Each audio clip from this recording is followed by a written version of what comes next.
안녕하세요. 시오쌤입니다. 오늘은 지난 시간에 이어서 세특 상위 10% 프로젝트 2부 이어나가도록 하겠습니다. 오늘 주제는 왜 내 세특만 이상하게 적힐까? 세특 보고서 제출 시 땡땡을 꼭 넣자입니다. 땡땡이 뭘까요? 첫 번째로 학생들이 공통적으로 생기부 세특 관련해서 겪는 문제에 대해서 한번 짚어보도록 하겠습니다. 학생들이 수행도 열심히 참여하고 선생님이 세특 보고서 진로 관련해서 제출을 할 사람은 하라고 하면 열심히 제출하긴 하는데 나중에 이제 생기부 마감할 때 돼서 선생님이 세특 문구를 작성해서 주시면 반응들이 대부분 내 기대와는 좀 다르게 적혔다. 그리고 내가 생각했었던 주된 활동 포인트가 적히지 않았다.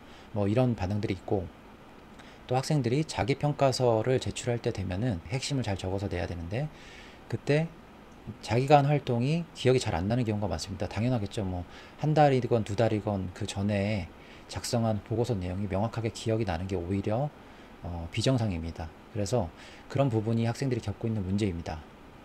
그렇다면 우리는 과세특을 어떻게 하면 조금이라도 더 핵심 위주로 잘 적히게 할 수 있을까요? 제가 드리는 솔루션은 두 가지입니다. 첫 번째는 보고서 표지에 요약을 따로 작성해서 제출하라는 겁니다.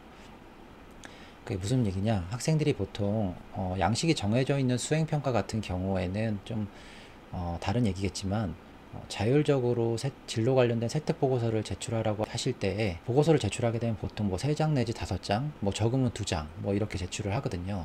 근데 그 내용이 보면은 뭐 보통 한글 기준으로 뭐 폰트 사이즈가 한 10, 11 정도에서 본문 내용을 작성하게 되는데 상당히 많죠. 한눈에 들어오지 않습니다. 그래서 제가 제안드리고자 하는 거는 이렇게 보고서 표지에 네모 박스를 쳐가지고 이 보고서의 핵심 내용을 한 500자 내지 1000자 정도로 핵심만 요약해서 제출을 하는 겁니다.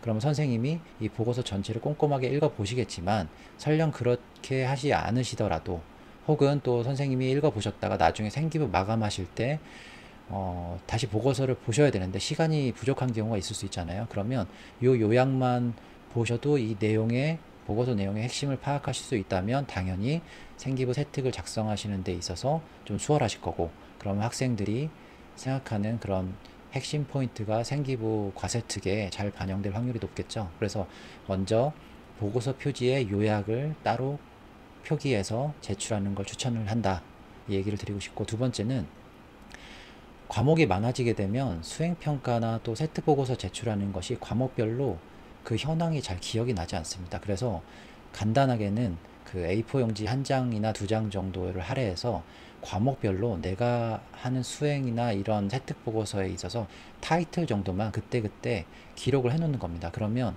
학기 말이 됐을 때 어떤 과목에 있어서 내가 세특보고서를 조금 제출을 덜 했는지, 수행평가가 어느 정도 어떤 과목에서 이루어졌는지를 한눈에 볼 수 있겠죠. 그렇게 되면 혹시 어떤 특정 과목에 있어서 좀 활동이 좀 부족해 보이는 부분이 보인다면 그 부분에 있어서 선생님께 요청을 드려서 세특 보고서를 추가로 제출한다든지, 뭐 그렇게 좀 선택과 집중을 할 수 있으리라 생각이 듭니다.